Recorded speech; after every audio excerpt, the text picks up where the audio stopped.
All right, we're live. I tried to do the whole like professional YouTuber intro there rather than just the jump in immediately.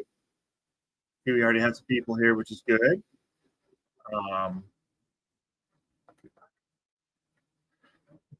yes, probably don't grab the water with your hands. Thank you, Monkey Butler Labs. You guys can hear me, I assume. I know there's a little delay here.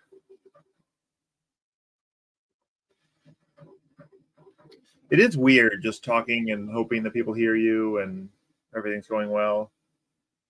Um, all right, sounds good. Good. Let me get my presentation ready, which is just a release notes. It's super exciting. Um, it is exciting. Hey, from the Netherlands, man, you must be. Are you up early or are you real late? I think it must be really late, like 3 a.m., 3:30.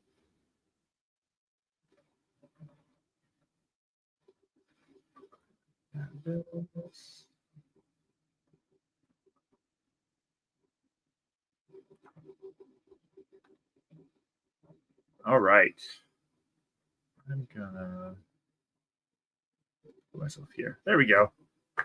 All right, so this is the release stream for version 0.6.4. Now, the Mac folks, welcome Mac folks. You're finally part of the HughForge family in an official capacity. I'm not going to say that it was all smooth sailing, and I'm certainly not done learning how to be a Mac developer. I need to make DMG files. I need to do get the permissions, easier to use. But got a lot of stuff there. So I'm glad to have you guys here. I'm just really proud of this Ahsoka image, which is why I put it up in the release notes. So I kind of wrote up the release notes when I did the Mac. I kind of wrote some things, but not really like a list. So I sat down last night and this morning and came up with a full list of all the things that are in HughForge. Now, you should be getting emails coming out now for your updates. It looks like the Digital Downloader Pro, which is the better downloader, that email is maybe going into spam buckets or is taking longer to come out. They're not sending out fast as the original digital downloader. And so anyone here that has limited commercial, professional, or lifetime is going to be getting, hey, Chris Travis, is going to be getting their original digital downloader from the Shopify digital downloader. All it's going to have is a text file in there telling you to go get the new downloader. You can get access to it through there because hopefully end of this week, I'm pushing out ColorAware beta, and you're going to want to be a part of that. And I can't do that in the old downloader, and the old downloader is not very good anyway. So I'm moving all you over. You cannot get 0.6.4 from the old downloader, only from the new downloader. Great. So I want people to download the new update and follow along with it. Let me see if I can find my copy of HughForge that's current. I run so many different copies on my machine that it can be hard to tell. All right. I got a current copy here as well. I'm going to stage that one up. Well, I'll bring that in when it's time. All right. So, okay, so let's get started. We have 25 people. I don't think we'll have a ton on this stream. It was so late. So let's get started. So big changes here from my perspective, and you won't see it as much, is that Mac OS and Windows are now lockstep. They both update at the same time. There are a few differences between them, but for the most part, all the functional part of the code base is exactly the same. Most of the differences are around file management and things like that. So that was a big achievement for me, and it's a big achievement for everyone here, so that there won't be that Windows goes out and then Mac goes out and then Windows goes out and then Mac goes out. I can do it all at once. All right, so a lot of work was done in the Filament libraries, and there's still so much more work to do in the Filament libraries, but really needed some changes here. So hopefully, and I had to do a last-minute fix on Mac OS for this, the Filament save dialog, when it comes up and says, hey, you've got changed filaments, here's the changes, what do you want to save, should be resized properly so you don't have to change the dialog window. I tested on some really, really long filament names, and it seemed to work okay. It will no longer give you a filament with invalid filling in all the fields. If there isn't a filament, if you made a new filament, it would always say this is replacing invalid. Now it says replacing none. Added protopasta and Kexel libraries. The Kexel libraries are more for Europeans and the Asian continent. We don't get Kexel in the US. What we do when they're white box from another manufacturer, but we don't get it as Kexel. This is just their K5 PLA. I have their PET-G, but I haven't done enough testing on it to be sure that my numbers are good. I will tell you that in general, the PET-G was coming in about a TD of 1 less. Their TD was about 1 less than the TD of the PLA. So if you've got all the PET-G, just subtract 1 and it'll be a good starting point. I'll try to get the PET-G in soon. If you have a personal library that has your personal owned filaments in it, you should just copy that into the main folder, like personal owned library there. The personal owned library has nothing in it, so you just replace that whole thing and bring in your library. If you are worried about overwriting something, you can put it into the community. Your personal one can go into the community libraries, and it will only overwrite things that aren't in. But you generally want your filaments to be there, so you can put them in. Just drop it in over top of personal owned. Still a zip installer. There is no installer. That's what I mean. You just download it on zip. For the Apple users, the Mac OS users, you download, unzip, and copy it into application. I'm sorry, the DMGs require a whole other level of notarization for basically just a handhold to copy into applications. So just copy into applications yourself and you'll be good to go. It is signed and notarized. I did go make sure that I put it through Total Virus this time before I sent it out and make sure there were no false alarms on it, and there were none. Okay, this is the big one, the new one, the Find Similar Colors sort option. This is actually a big enhancement. So you can right-click on any filament and say Find Similar Colors, and it will sort just that tab by, just that tab by similar to find similar colors. So it will, bring all the ones that are near that color. So you have a bunch of choices right around there. So if you want a different blue, you can sort on a blue, find similar, and it'll sort them all, and you can pick a different blue. And then it is one of my affiliates, Polymaker, Bamboo Lab, Sunlu, and 3D Max. You can right-click and buy a filament from HueForge. It'll take you over to their store. As close as I could get on linking. So if I could get to the filament type, I would. I didn't get to colors. That was a little bit too much. But if I could get directly to the type, I would. But some of them, it was hard to figure out how to get those links and if they were correct. So I didn't do it. But it'll take you to the store and the store page for filament at the very least. The other cool thing, and it's the reason I use the title image, I'm going to bring this up for a minute. I'm going to change my presentation.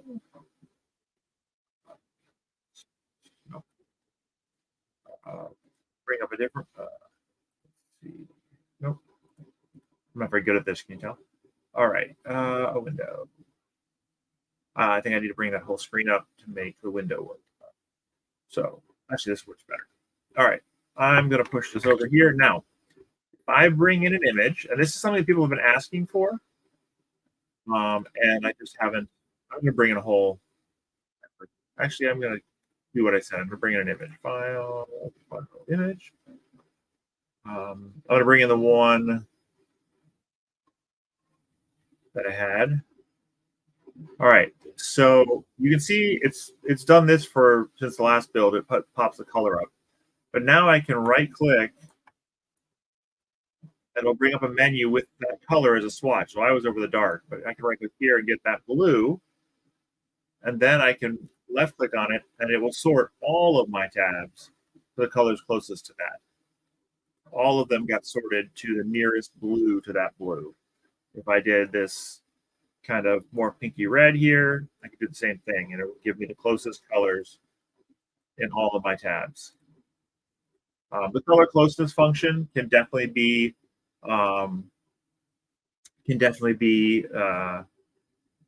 better, but I think it's pretty good to get started with, and it will be a focus on the color aware.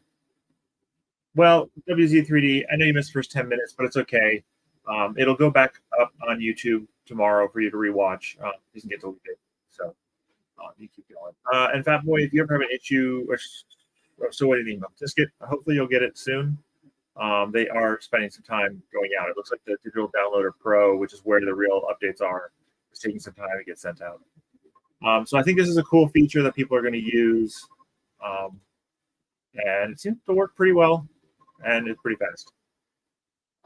Let's go back to the page. All right. So, and then there's a bunch of just little weird small things, no big deal. You can read them, but fixing fonts and fixing when you move between owned and unowned, it wouldn't keep sorted. It wouldn't keep hidden if it was hidden. But here's a nice one that people have been asking for and kind of expecting is if you double click on the title here, it'll sort by the title. So sort by brand, it'll sort by name, and you can double click it twice. The second time you double click the same column, it'll switch the sort order. So if you sorted this one and then you double click it, it'll sort the other way. Same thing for these. So that's a little bit easier. The sorts down here still work. This won't track how you're sorting, and this sort here is only on this tab. So if we come over here, it won't be sorted by brand. This is a tab local sort, and then these are global sorts, all the tabs. So basically, anything that happens out here, or down here, is going to happen for all the tabs, and anything that happens in a tab happens only for the tab. If that makes sense. And yes, that boy, your baby is more important than this live stream. All right. So let me go back. And then, yeah, the color sort looked like maybe it was not sorting by color. It should be now, which is white to black. It's sorting white as the color. It's basically exactly the same sort as the other one. It just uses white as the default. There's some UI changes. These are kind of important. The biggest one is I moved a bunch of stuff around again. I moved a few things. I moved Describe and Remesh last time. And I still get emails every once in a while asking where Describe is. But I moved them again. And the reason I moved them again is to make them, to give myself more room. So I can now collapse this screen a lot more. It can be a lot smaller and fit on a smaller resolution monitor and still show all the controls. So that's good. But, and then I broke all these. These were all down in model geometry, pretty much.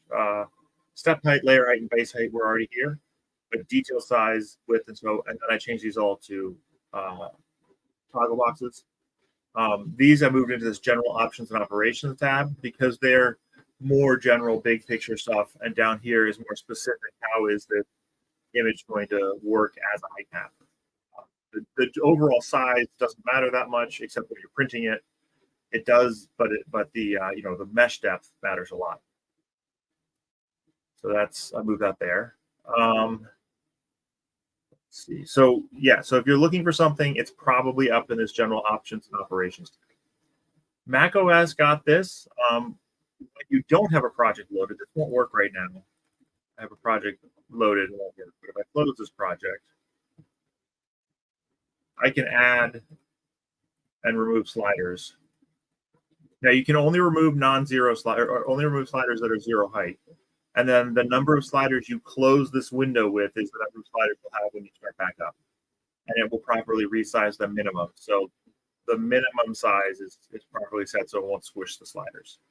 So that I think is a good quality of life. It lets you change if you have a smaller monitor or you only are ever going to do 5 or 6 filaments, then you could reduce down to 5 or 6 sliders and have much more room for other controls that are more important to you.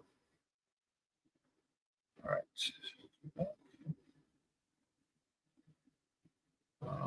Now you can't do it during a project because there's too many potential pitfalls there right now. I do plan on trying to address that and making it easier to do.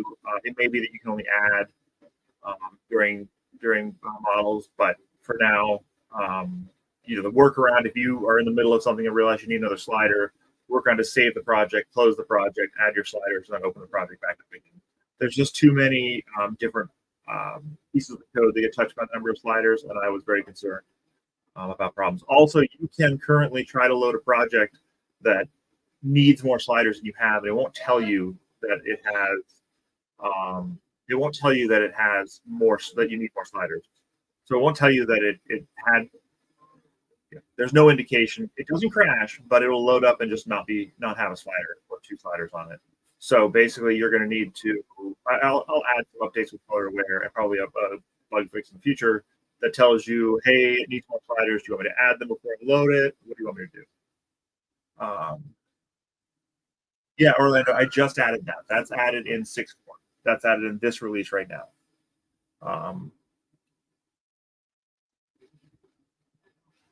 And 4 WZ is the minimum. You can't go below 4. That's a very reasonable number of sliders, so you can't go below 4. So yeah, turned almost all the check boxes into toggle boxes. I left wireframe alone.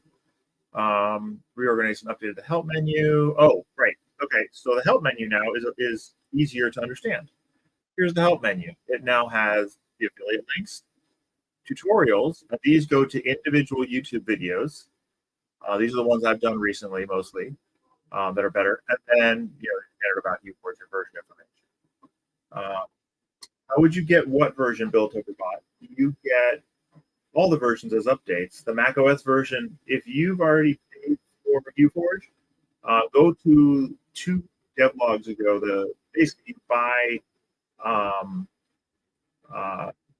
bought it. You may have to rebuy it with a free coupon for 100% off to get on the new downloader, so you can get access to the MacBook version. This version, you're getting emails are coming out right now for it. You should get an email with the update information in it. Either if you're personal use and you bought before August 8th, you should get just the old digital downloader. If you are any other tier and you bought before August 8th, you're still going to get the old downloader, but it's going to tell you to get the new downloader. And I have to do that in stages because I only have a limited number of 2 customers per month that I'm allowed to have. So you should get an email from Digital Downloads Pro. And I think they're kind of slowly pushing out their emails. The main Shopify one seems to push out emails faster. But it also tends to crash and stop sending data more often. And I can't do it into a different version. So this one now, I rearrange them now so that on the new downloader page, it will show the Windows version, the Mac version, and then all the associated documentation. Yep, you should just, you got an update email. There you go. Good. And yeah, okay. I did add a new reset to default window layout. So if you get your docs all screwed up and you can't figure out how to get them back, you can reset to default window layout. And when you reset to default window layout, it should go back to the first layout you had when you first ran it the first time. Now, sometimes if you're really, really working at it, and you literally have to be working at it, Adam knows, GamerGeek knows, you can crash when you hit this button, but when you reload it, everything will be in the right place. We've seen that a couple times. You get in some really funky situations. We'll go back to the release notes. I don't want to read through all of them, but the important, I want to hit the highlights.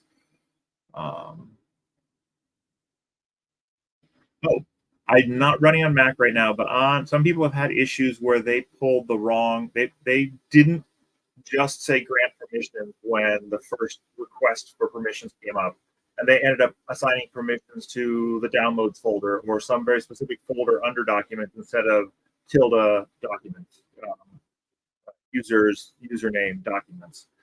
So you can hit reset permissions under preferences.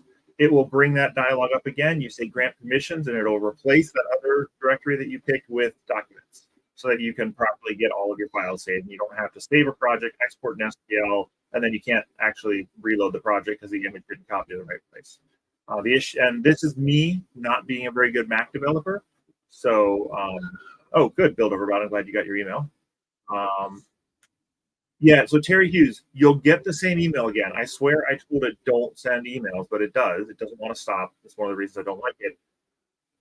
But you got another email too. You got 2 downloader emails. One from the Shopify Digital Downloads and one from Digital Downloads Pro. It'll have the HughForge logo in the email.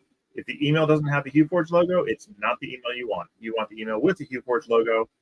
Check your spam folder, but you should get the second one. And the second one will have it'll take you to a downloads page with multiple files you can choose from. I do have a Mac. I had to have a Mac.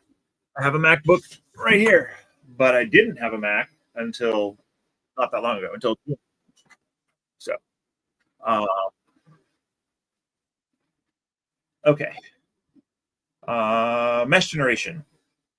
There was an issue that we found in the Mac version that would corrupt screens. It was in the Windows version too. It was trying to access too much memory. Maybe that's why Bitdefender was warning on it. I don't know, but it was trying to access way more mesh memory than it should have. And for a small mesh, it was fine. But if you had a big mesh, it would overrun into GPU space and screw things up. Fix that. There was also a bug with smoothing. There were multiple bugs with smoothing.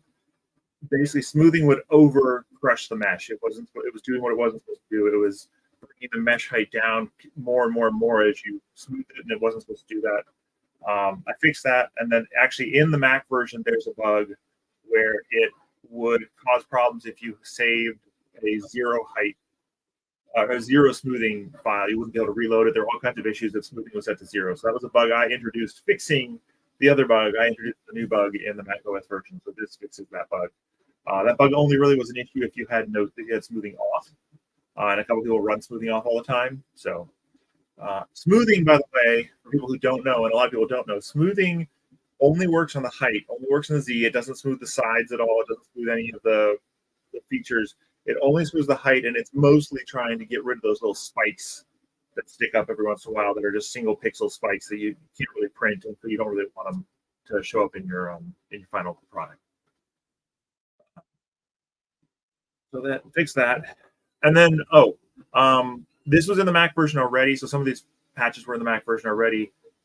If you when you save a project, some people would report that they would save a project and they get the HFP file, they'd get the the described text file, they'd get the JPEG or PNG moved to the folder, but no STL file. And no matter what they couldn't export an STL file to the folder, they couldn't write it. It wouldn't write out. Well, that was my fault. It was not handling non-ASCII characters. And so I fixed it. So now it's exactly the same as the others. It'll all write. Any directory that will write an HFP will write an STL now. That's been fixed. STL projects, if you had a project where you just loaded an STL in and colored it and saved that project and then tried to reload it, it wouldn't reload. It'll reload now. And your old projects that wouldn't reload will still reload. When you save them, they saved right. So no reload now with this version. There were some transparency issues with the icon and Mac OS and Windows. I think I fixed them both. And I adjusted the defaults for the user settings so that people with lower end graphics cards were less likely to crash on image load. Some people were having crashes on image load with like Intel 4600, 5000 series.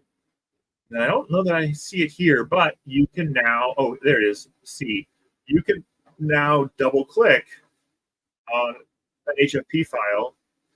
Oh, if you're in Windows, you right click, open with, and you pick QForge, then from then on you'll be able, and you say always, then you can double click on an HFP file, and it will load that HFP. It will load a new window of QForge and load that HFP file into the window of QForge. So a little bit easier. You don't have to open it, drag and drop. You just double click, and it'll bring up a new window with the project. And then here's your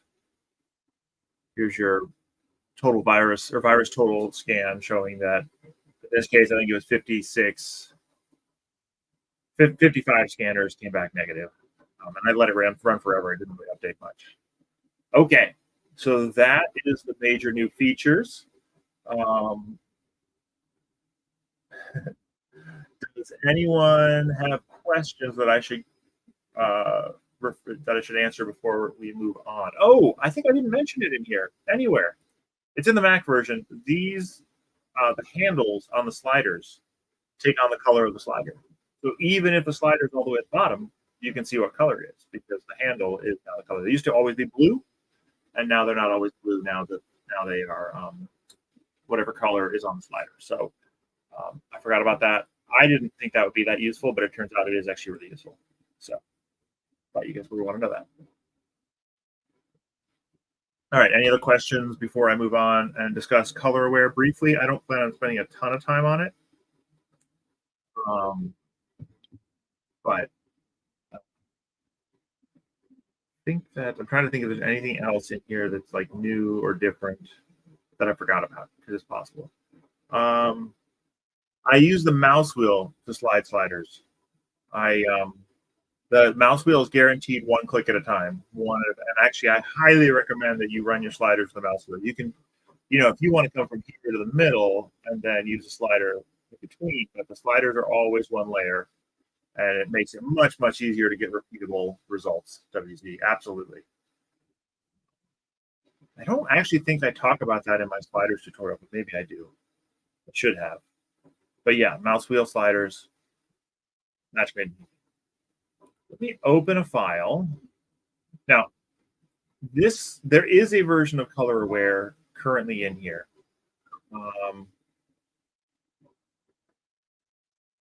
And I'm trying to think what would be a good. Let's just try this one. All right, I'm just throwing one up here. Okay, there's a version of Color Aware in here right now. It's the bones of what I'm going to be pushing for the main Color Aware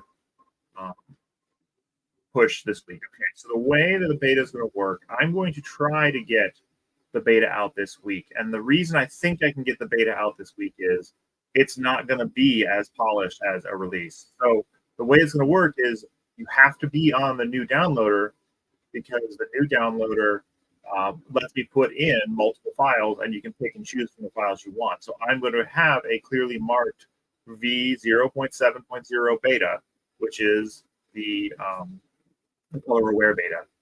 And the Color Aware beta will be only for people with limited commercial, professional, or lifetime for now until it becomes stable. But part of that means it will be less stable. There'll be more likely crash bugs, issues with it, problems with it. And the goal here is for me to get iterative feedback rather than spend a whole bunch of time on my own and then have nobody understand it, and I'm really frustrated. The idea would be, I'm going to mute myself. Oh, no, screen. The idea would, oh, that's too much. The idea would be that I'm going to make a bunch of changes and throw them at you and have you test them and play with them and say, we like this, we don't like that, we don't like any of this, none of this works, I don't understand it, whatever. Like, we need this feedback, we need that, so that I can more quickly iterate it and say, okay, this approach doesn't make sense, this approach makes sense, this approach, like what makes sense to users, what users use, what users don't use. Like, one of the things that we found out users don't use, I thought people would be modifying these filaments all the time, but really they don't. So I think we're going to break that down and make it a much, much smaller window. Each filament has much smaller representation that doesn't have all that information. If you want that information, you double click on the filament and it pops up a dialog with all the information. So things like that, like my original thoughts on how people actually use it are totally different. So Color Aware, what it's going to do is it's going to give you, and to start with, I'm just going to give you control over red, green, and blue. And I'm going to let you basically say, for things that are more red than anything else, or more green than anything else, or more blue than anything else, oh, and grayscale, you'll have a lot more control over where they are in the stack, where they are in the luminance stack. So instead of being pure luminance, it's going to be a color-based luminance. Now, we already have it in here. If you come into the combo box, now I'm on the wrong window, and you go to Color Aware, it already does that. Now, but it's really confusing. I will tell people that have their 4 sliders, Color Aware may make you want more sliders, and it won't be because you need more colors, though you might. It will be because you need to use your colors multiple times. You may need multiple layers of black. You may need multiple sliders of white.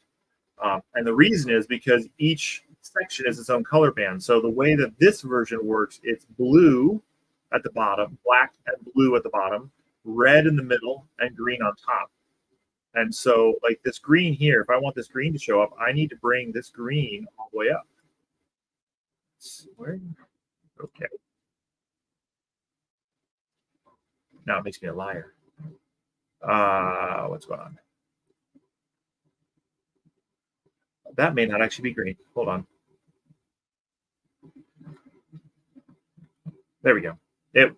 Sometimes it's not actually green. I'm going to look for other greens like this, because this is really high TDP.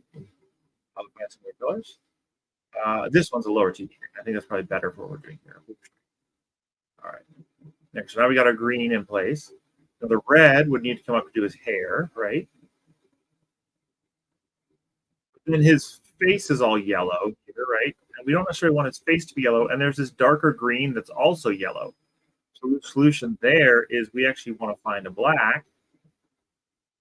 There you go. Black. We'll put a black in here between the yellow and the green, which seems weird.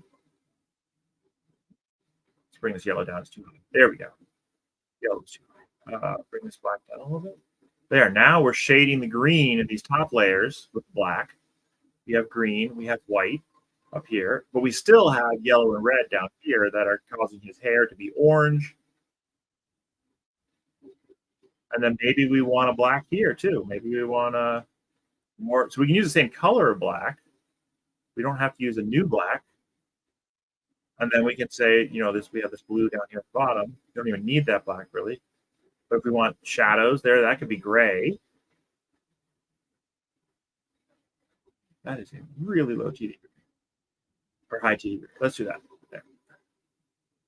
Got gray there. Bring this black up, maybe shadows.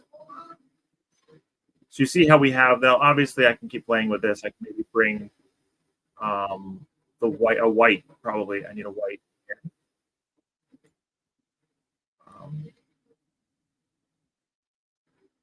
I'm looking away from my comments. I know. All right, let's do the polylight white.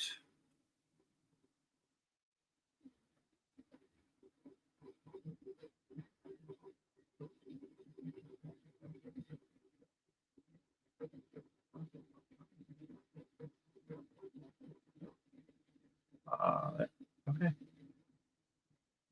So anyway, that's so color aware comes into these bands that you end multiple colors. So here's what I'm gonna do. I'm gonna show you how this works. So I'm gonna say as standard color aware. And if people don't know this trick, you can then file reload project and it'll sort your sliders for you, or it'll fail. It didn't copy the image properly. What in the world just happened? Okay, well, let's open the project because that should work. Nope, still can't find the image. Apparently there's a bug there. We're doing this live, so let's fix that bug. Easiest way to fix that bug is to change the file name. We'll change the name of this file back to just GB standard.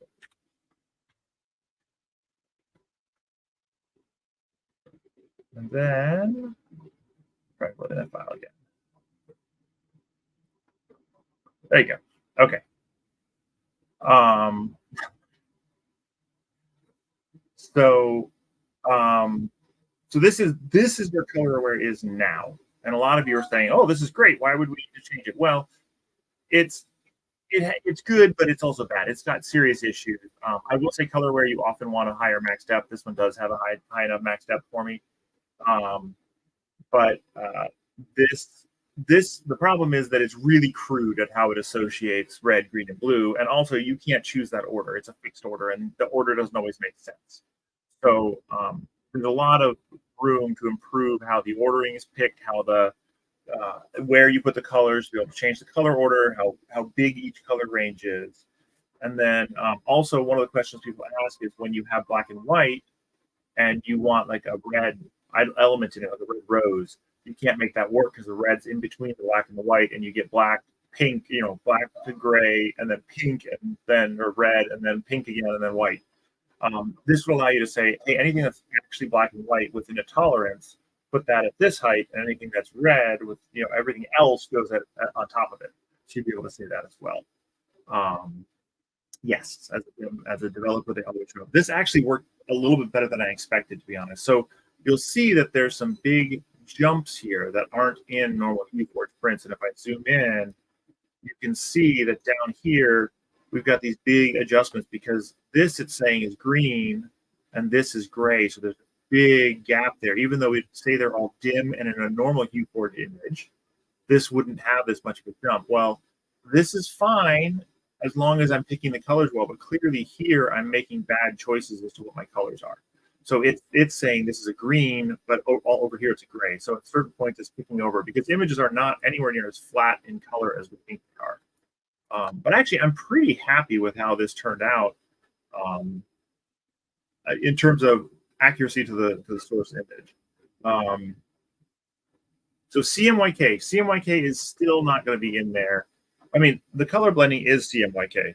Let me explain that first. The color blending model is CMYK because it's fundamentally like painting or any subtractive color model. So it is a CMYK color model that's running under the scene or the surface. And so you can obviously blend CMY to make the colors that blending CM and Y would make. Okay, but it's still a swap it layer, so you have limits. You can't have red on top of blue and also green on top of blue unless you bring a blue back in again up higher. And HueForge is not set up yet to do that. So I understand. I think what you're saying is, hey, if I know that this color here is made from a combination of this much yellow and this much red and this much blue, and I want to stack those all together in the right order to make that color, can you do that? And I could calculate that, but then it's all these layer swaps, and then how do you get back to the next color you want? So it's way more complicated in this workflow. Obviously, at some point, we're going to go to an AMS style workflow, but I'm avoiding that right now because there's so much low-hanging fruit in simpler color-aware models.